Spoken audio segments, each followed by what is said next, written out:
Protest చేసినా చేయకపోయినా జరిగేది జరుగుతుంది. అలాంటప్పుడు ప్రొటెస్ట్ చేయడంలో పాయింట్ ఏంటి?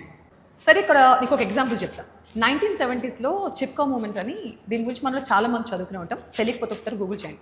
ఇలాగే చెట్లు కొట్టేస్తుంటే కొంతమంది లేడీస్ వాళ్ళు ఏం చేశారు, ఆ చెట్లని హగ్ చేసుకుని కూర్చున్నారు.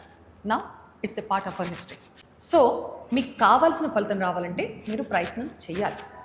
అలా అని చెప్పి రోడ్డు మీదకి వెళ్ళి నినాదాలు చేయాలనేది ప్రొటెస్ట్ అనేం కాదు. ట్వీట్ అబౌట్ ఇట్, సోషల్ మీడియాలో షేర్ చేయండి, talk to friend about it, signing a petition, ఇవన్నీ కూడా ఫార్మ్స్ ఆఫ్ ప్రొటెస్టే. ఇవన్నీ చేస్తే మీరు అనుకున్న రిజల్ట్ వస్తుందా అంటే గ్యారంటీ లేదు. ఆ మాటకు వస్తే లైఫ్లో దేనికి గ్యారంటీ లేదు కదా. గవర్నమెంట్ చేసే కొన్ని ఇనిషియేటివ్స్లో what is that 1 or 2 things that you think everyone should know about?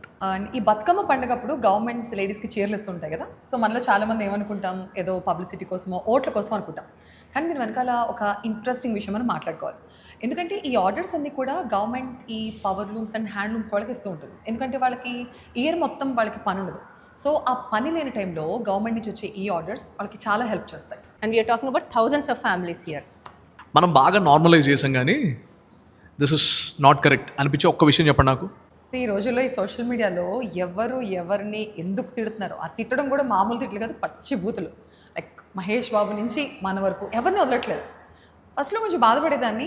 ఇప్పుడు ఏమనిపిస్తుందంటే సర్లే, వాడికి ఏం బాధ ఉందో, వాడికి ఏం ఫ్రస్ట్రేషన్ ఉందో అది నా మీద చూపిస్తున్నాడేమో అనుకుని లైట్ తీసుకుంటున్నాను. నేను ఇంకోటి చెప్తాను. ఈ ఇన్స్టామార్ట్, బ్లింకిట్, జెప్టో ఆర్డర్ చేసే బ్యాచ్ గురించి. ఒక ప్రోడక్ట్ కొనాలి అంటే 3 యాప్స్లో పెట్టి కంపారిజన్ చేస్తారు. మనం అనుకుంటాం సేవింగ్స్ వెరీ స్మార్ట్ పీపుల్ అని. కట్ చేస్తే అదే బ్యాచ్ ఫ్రీ డెలివరీ కోసం అవసరం లేని ప్రోడక్ట్స్ కూడా యాడ్ చేస్తారు. అసలు ఏంట్రా మీ లాజిక్? No please. ఈయన ఎక్కడ దొరికాడు అసలు? నీకు సేమ్ క్వశ్చన్.